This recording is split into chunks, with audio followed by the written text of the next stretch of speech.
when we talk a little bit about a comprehensive set of solutions, you'll see revenue, tech, and kind of operationals in capital.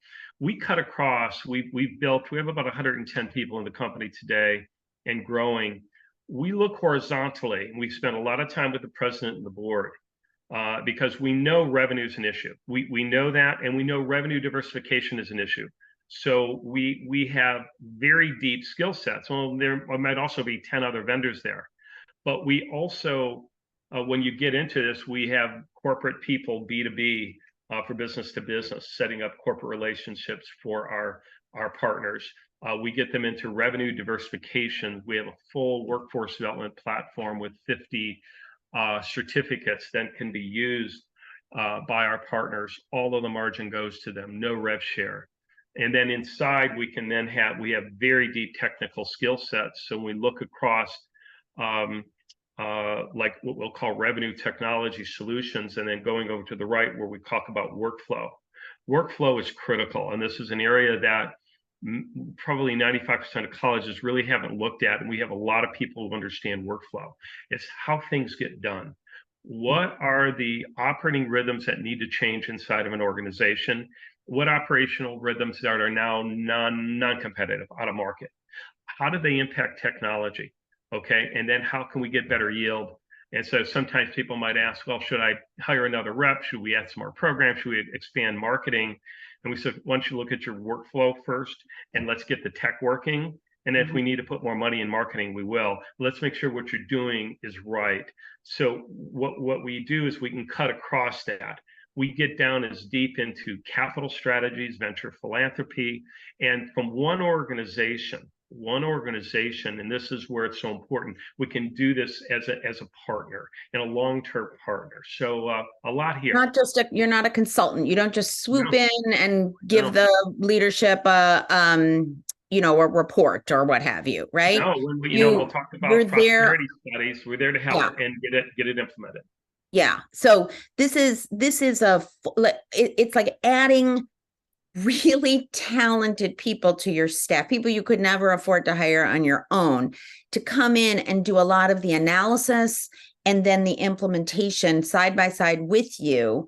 And yet the board, I imagine, and the president still retain control. No decisions are made without approval and at the pace that each institution wants to move.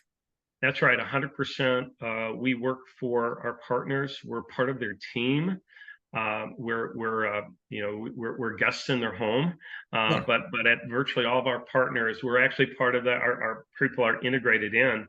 So if you asked our marketing and enrollment team, they would tell you today what November numbers that particular college has to hit for like their online enrollment. Yeah, very much. We've got that strategy, but also how do you get things implemented?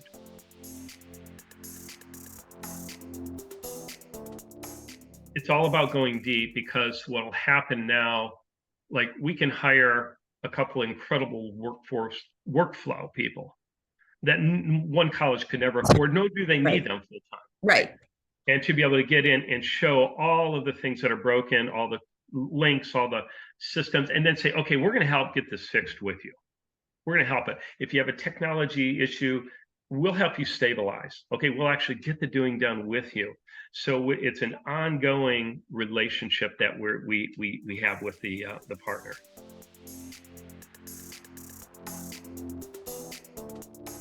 Let me just say one thing. I really like this model of the prosperity gap, because I think what often happens, and I talk to presidents all over the country, and I know this from looking at, budgets of my own, we often think about, okay, we've got to balance the budget. And I like this, balancing a balanced operating budget can cover over any number of sins. And you're talking about something that goes well beyond that, because you can balance your operating budget by not covering your deferred maintenance, or by, as you say, paying people substandard wages, and then you've got all this turnover. So you're asking us to think about an institution, and this is scary stuff, right? Because you have an institution, you're already feeling like you're having trouble, just again balancing that operating budget, say, or meeting today's needs. And you're saying, what if we thought really big picture, and we thought about what would it look like if we were really flourishing.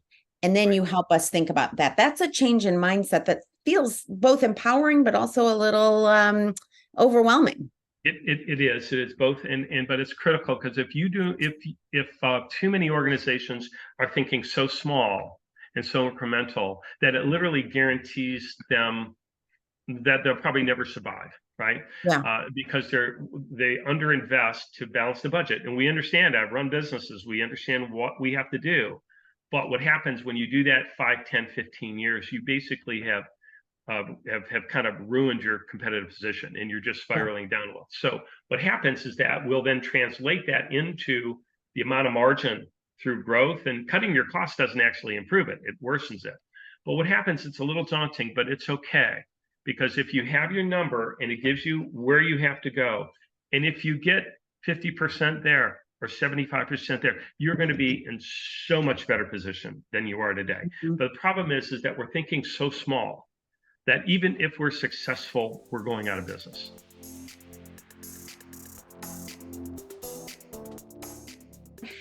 I think we're often used to thinking about these kinds of arrangements as like, well, okay, we'll do a 1-year consultant agreement, but you're really talking about, no, this is a much more longer term.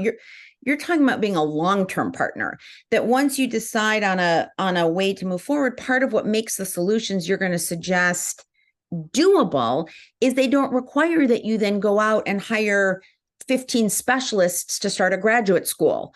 We rely on the shared services that CORE has and the expertise you have to help us launch these revenue generating programs, or to make our own programs more efficient or run better than we might be able to hire people to do. Am I right about that?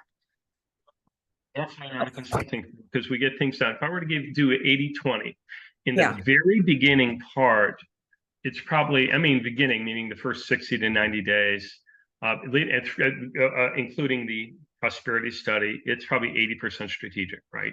Because you've got a model, you've got to get things. So 80% strategic, 20% tactical. But then after that, it becomes 80% tactical, 20% strategic. Right. And you'll always want and need that strategic, because there's going to be things that happen, and institutions can get it turned on a dime. We're thinking about this, what can we do? But it then becomes very tactical about getting things done. Comprehensive prosperity study with the president and the board. The board was very much engaged. And this included, ask yourself, the president of the board, like, what is the amount of capital that the college needs over the next 5 years? That should be a known answer, right? And so, and what'll happen is that there's sometimes, ask 10 people, you might get 15 answers. We'll help you and show you what are the capital requirements you have, where are the revenues, where you need to go. So we started initially with some technology infrastructure support and what I'll call stabilization. Things just weren't working. A small college, limited IT tech budget. We went in there right away and started immediately getting things to work, right? Getting things to work. We used a lot of their existing budget. Don't hire this person, we'll do it. We can get a lot more done for what you're spending. And then, by the way, let's get into some business intelligence here. You've got to get some better data. We moved almost immediately into institutional research. We have an institutional research team. Let's do that, okay? Because oftentimes colleges will have an IR person and they're focused on one area.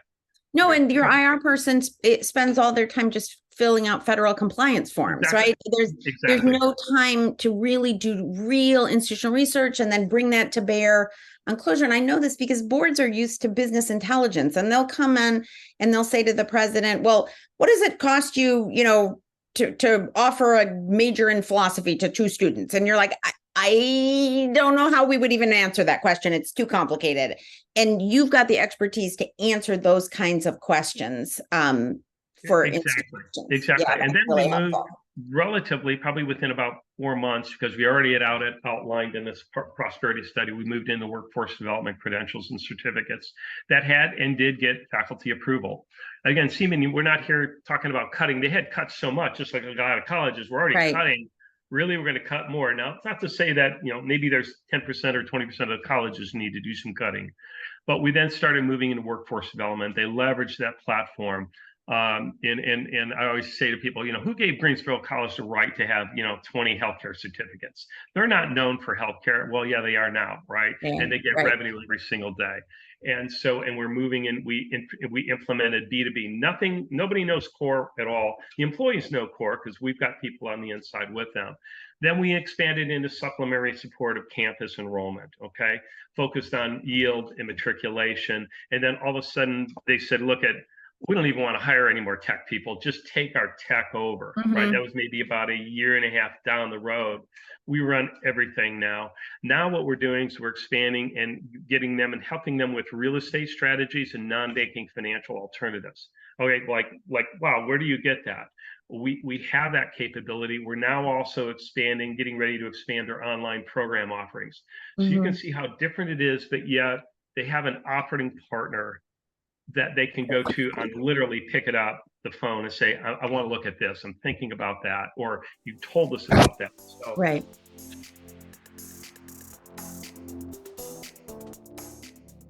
We work as an operating partner to help you raise money, or we'll help you find financing. And we'll create the business case and the ROI and the value proposition to help you. On the right are just some of the things of the last probably year that we've done. One of our colleges said, okay, we want to go full board in workforce. How much does it cost? Well, it doesn't necessarily cost 2.5. It actually costs less than that. We modeled it out and we said, okay, let's go and raise 2.5 million, and they got it. Okay, that's coming in over a few year period. Wow. They got it, right? They were able to explain it. The investor got the funder got really excited about it, right?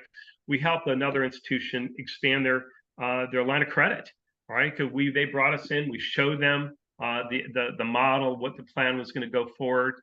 We just sold one of our institutions was fortunate to have some land and some property. It's a small piece of land, but we got them 3.4 million. We just closed on that. Again, our people is talk about the comprehensiveness.